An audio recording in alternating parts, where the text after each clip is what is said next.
The Galactic Council was convening in the towering marble halls of Valdoria Station, the center of galactic diplomacy. Representatives from over 50 species sat in tense silence, staring at the holographic projection of Earth. It was supposed to be a routine meeting, yet everything felt off. For the past century, Earth had been a stabilizing force in the galaxy, a bridge between old-world empires and newfound peace. But now, as the human representative's image flickered to life on the holoprojector, something in the air shifted. Captain Leah Carter was no diplomat. She was a soldier, one with a deep scar running from her ear to her jawline, a reminder of humanity's blood-streaked history. The galaxy knew her as the one who had led humanity's counterattack against the Maerkai, the one who had personally executed the strike that obliterated Praz Thran's flagship. Once known for her unshakable calm, her reputation for making peaceful compromises, Carter now stood at the center of a brewing storm. "Esteemed representatives," she began, her voice even, but with an underlying weight. "It's clear that humanity's position is being misunderstood. We have extended our hand for peace. We have offered our technology, our trade, our resources. And yet, time and again, we find ourselves sidelined, dismissed as naive children playing in a universe of predators. This ends now." Our words hung heavy in the room. In the back corner, the Tsor delegate, Jarek Rin, a tall, reptilian figure, shifted uneasily in his seat. The Tsor had always viewed humans as unpredictable, volatile. And for the first time, they were starting to see just how dangerous that volatility could be. Carter's face hardened, her dark eyes locking onto the holographic images of the other delegates. "We are no longer the doormat for this galaxy. No longer the negotiators at the table, hoping you'll respect us. We are Deathworlders, and you've forgotten what that means." A ripple of shock spread through the room. Humanity was making a choice, and it was one the galaxy would never forget. The Redemption, their flagship, was no longer just a symbol of peace. It was the harbinger of a new era. The tension in the Galactic Council chamber simmered for days after Leah Carter's speech.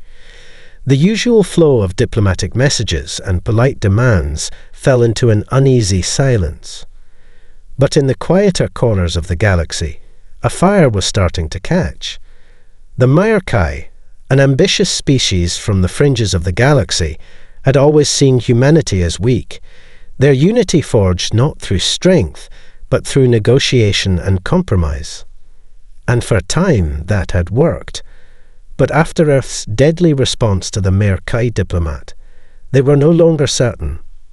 Back on Earth, Leah sat in her office on the Redemption, a glass wall looking out over the chaotic skyline of New York. The day had been heavy with news broadcasts, all repeating the same message. Humanity had crossed a line. The usual pundits on the Holo News debated whether this new stance was a triumph or a tragedy. The peacekeepers, the soldiers, and the politicians each weighed in with their own version of the truth. But none of it mattered now. The decision had already been made. "I'll be honest, Leah, you've made a hell of a mess," said Major Ryan Ortiz, her chief strategist, as he entered the room. He wasn't mad. He never raised his voice, even when angry. That's why Carter trusted him. "Mess? Or a new order?" Lee replied, looking out at the skyline, where the first signs of evening were turning the city into a landscape of glimmering lights. Ortiz leaned against the glass. "You know damn well that the Redemption's guns don't just send a message. They send a signal, and now they're hearing it." She nodded, her eyes narrowing. "Let them hear it." She stood up and turned to him, her voice low, but with an edge. "We've been the galaxy's doormat for too long. The Maerkai made their move. Now it's our turn." Ortiz hesitated for a moment. "What do we do next?" "Next, we wait. The galaxy is about to react. And when they do, we'll show them what happens when Deathworlders decide to stop being nice. The war had already begun, quietly, in the shadows, but soon the whole galaxy would feel the flames. The days following the destruction of the Mirkai fleet were filled with whispers, muted, cautious, but unmistakable. Humanity's message had been loud and clear, but the galaxy wasn't listening just yet. Instead, it was preparing. Behind the closed doors of council chambers, in hidden bunkers on distant planets, and in the deep reaches of the Outer Rim, something dark was stirring. Leah Carter's decision to strike without warning had sent shockwaves across the galaxy, but what came next was far more dangerous: the formation of a covert coalition. The galaxy's power brokers, the ones who had always sought to maintain their hold on the balance of power, had begun working together. They were no longer content to simply oppose humanity. They were now organizing. The Tisor, the cold-blooded conquerors from the Outer Rim, were first to react. Led by their military mastermind, Jarek Rin, the Tisor quickly rallied other factions, particularly the Sthiv, brutal warlords with a history of expansionism and domination. Together, they crafted a plan. Humanity had made its move, but now it was time to show the Deathworlders just how outmatched they truly were. The first target of this shadow alliance wasn't Earth. It was humanity's strategic assets in the outer colonies, particularly a mineral-rich world called Ceres 9. The Sthiv saw it as a valuable prize, and the Tesor were determined to send a message. The attack was swift, almost surgical. Hundreds of Sthiv warships dropped out of hyperspace just outside Ceres 9's atmosphere, launching a brutal bombing campaign on the human settlements. Humanity's response was immediate, but not the one they had expected. Captain Carter did not hesitate. From the Redemption asterisk, she called in reinforcements, human ships that had been scattered across the galaxy, now all converging on Ceres 9. Her voice, cold and calculated, crackled over the comm. "This is not your war. You've chosen the wrong side of the galaxy." Within hours, the skies over Ceres 9 were filled with the sounds of battle. The human fleet struck back with fury, not stopping until the last Sthiv and Tesor ships were reduced to drifting wreckage. But even as Carter celebrated her victory, she knew one thing. This was only the beginning. The real war, the one for humanity's place in the galaxy, was just getting started. The battle at Ceres 9 was a resounding victory, but it came at a cost. The Federation had underestimated humanity's resolve, and the galaxy's most powerful military factions were now grappling with the consequences. The Sthiv and Tesor were broken, their forces scattered across the void, but something far more dangerous was taking shape behind the scenes. The Federation, in its desperation, had decided to escalate. This time, they would not simply retaliate, they would make an example of humanity. The Federation's next move came swiftly.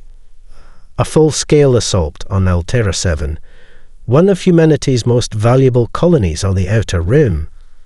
The planet had long been a symbol of Earth's success in colonization and resource extraction, and its strategic location made it a prime target. But Altera 7 wasn't just another backwater world.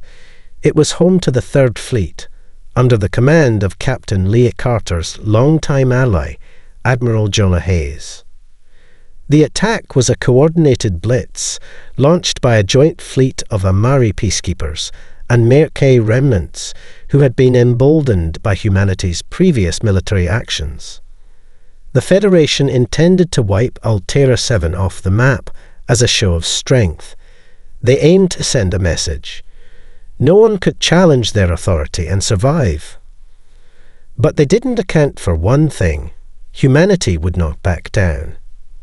The Redemption was the first to arrive, cutting through the darkness of space with brutal efficiency. Carter had already received word of the Federation's plans, and she wasted no time rallying the rest of the human fleet.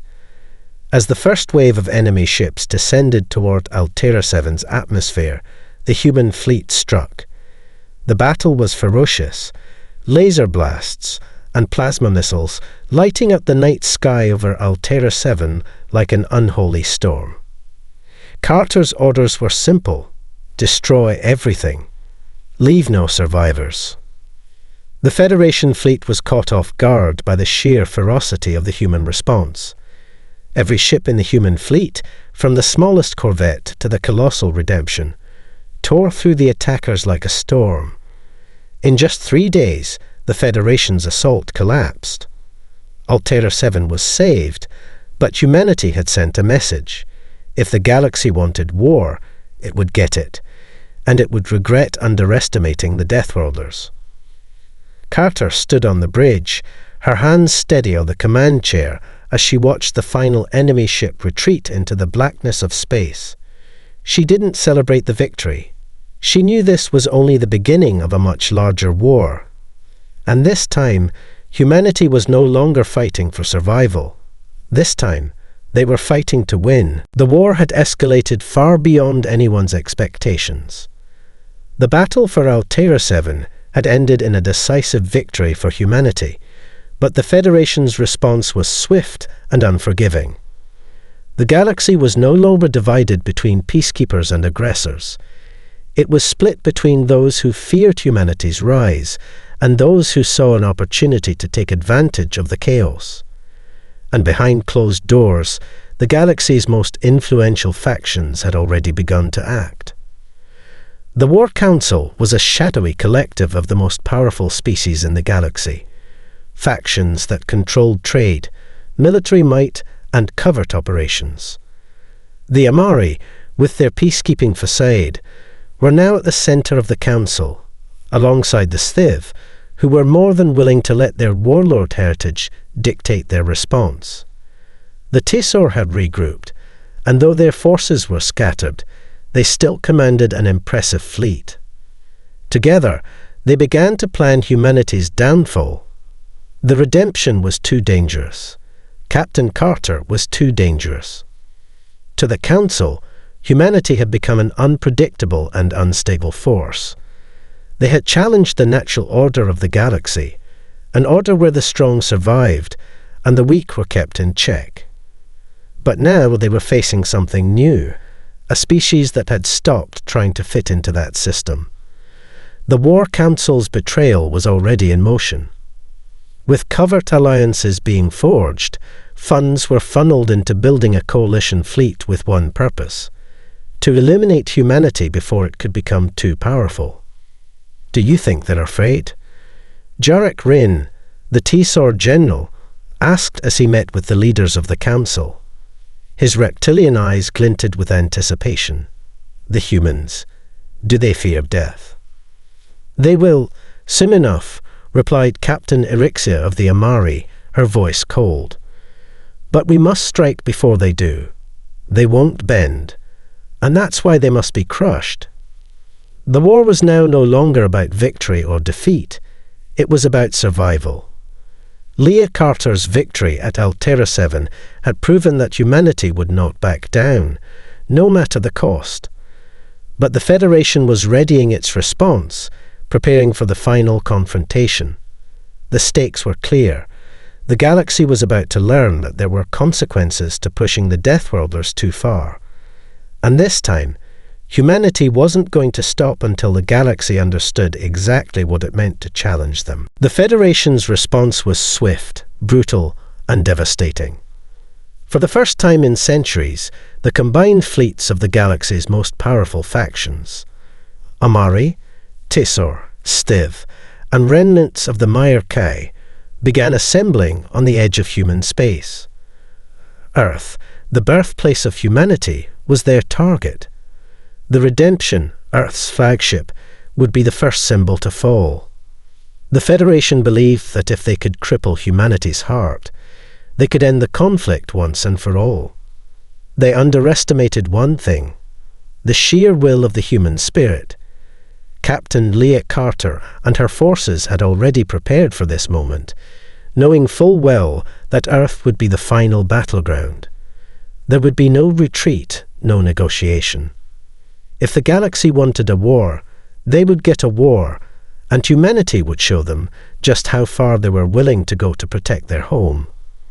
When the first Federation ships dropped out of hyperspace just outside Earth's orbit, the skies above the planet erupted into chaos. The fleet was immense, thousands of warships, each bristling with weapons, all bearing down on Earth with the intention to scorch the surface, wipe out all resistance, and send a message to the rest of the galaxy. But humanity's response was unlike anything the galaxy had seen. Captain Carter issued the order to defend Earth at all costs, and the human fleet rose to meet the invaders with a ferocity that shocked the Federation. The Redemption opened fire, her guns tearing into the first wave of T-SOR ships. The battle quickly became a maelstrom of fire and destruction, as Earth's defenders fought not just for survival, but for their very identity. In the midst of the battle, as explosions lit up the atmosphere and the ground trembled with the weight of orbital bombardments, Leah Carter's voice crackled through the comms.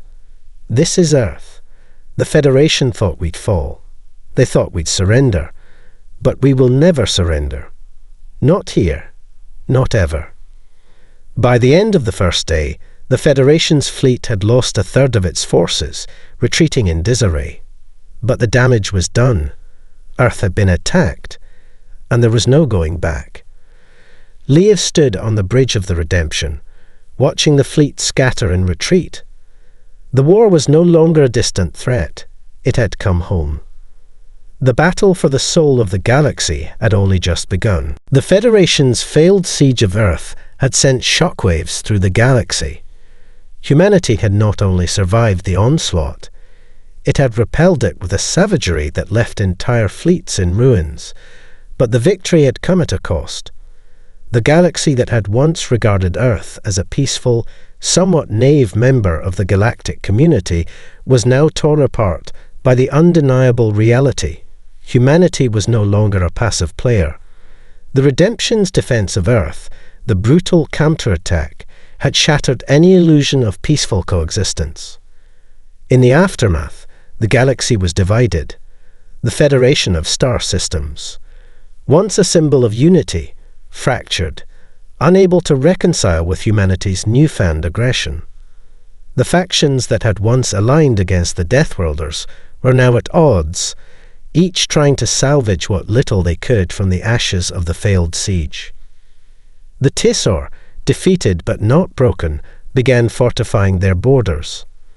Their leaders, though humiliated, saw humanity's survival as proof that they could not be relied upon as allies any longer. The Sthiv, who had been crushed during the battle for Altera 7, withdrew into their war-torn territories, regrouping and licking their wounds, but still simmering with resentment. The Merkai, scattered and leaderless, saw an opportunity to rebuild, but no one was sure where they stood. Some still harbored hatred for humanity, while others, like their former diplomat Praz Turan, quietly considered the possibility of peace. Yet it was the Amari, the so-called peacekeepers of the Federation, who had the most to lose. Their credibility had been destroyed. They had been the ones who had pushed hardest for the Federation's military campaign against humanity, and now their reputation as impartial arbiters of galactic law was in tatters. With the Federation collapsing and their own leadership under threat, the Amari were left with a choice: make peace with humanity or risk total destruction in an all-out war. Captain Leah Carter watched these changes unfold from her command center on the Redemption. She had seen what the galaxy could do when it was united. Now she was watching it tear itself apart. The galaxy was fractured, but there was a new order rising from the chaos. One where humanity would not just survive, but lead. And those who couldn't adapt would be left behind. "The war isn't over," Carter said, her voice low, yet resolute. It's only just begun. The war had ravaged the galaxy, tearing apart alliances, reshaping borders, and leaving a wake of broken factions. The Federation, once a beacon of unity and order, was now a fractured shadow of its former self. The human-led resistance had not only survived the bloodshed, they had emerged stronger, more unified, and more determined than ever. The galaxy that had once underestimated humanity was now forced to reckon with the consequences of that mistake. It was on the neutral world of Cygnus that the final peace talks took place. A moonlit landscape on the edge of known space, Cygnus had long been a meeting ground for galactic diplomacy. The war-torn remnants of the Federation, the Tesor, the Amari, and even the embattled Sthiv, now all sat at the table. They were desperate for a way forward, desperate to avoid the annihilation that a continued war with humanity promised. Captain Leah Carter stood at the head of the table, flanked by her most trusted advisors.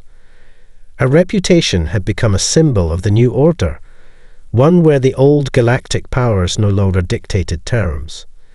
She had fought for humanity's right to exist on its own terms, and now the galaxy had to make a choice: accept humanity as an equal, or face the consequences of another war they would lose.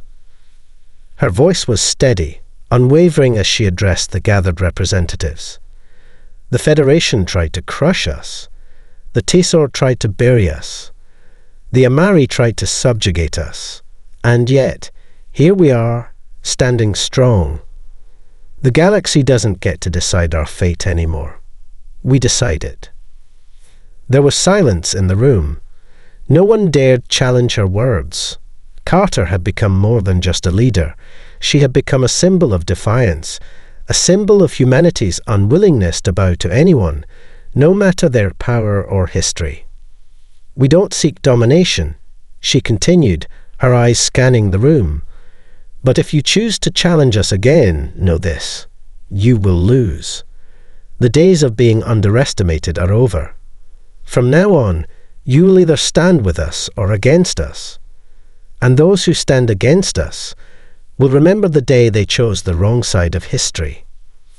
The galaxy was no longer a place of alliances built on fear, or of peace brokered by the threat of force.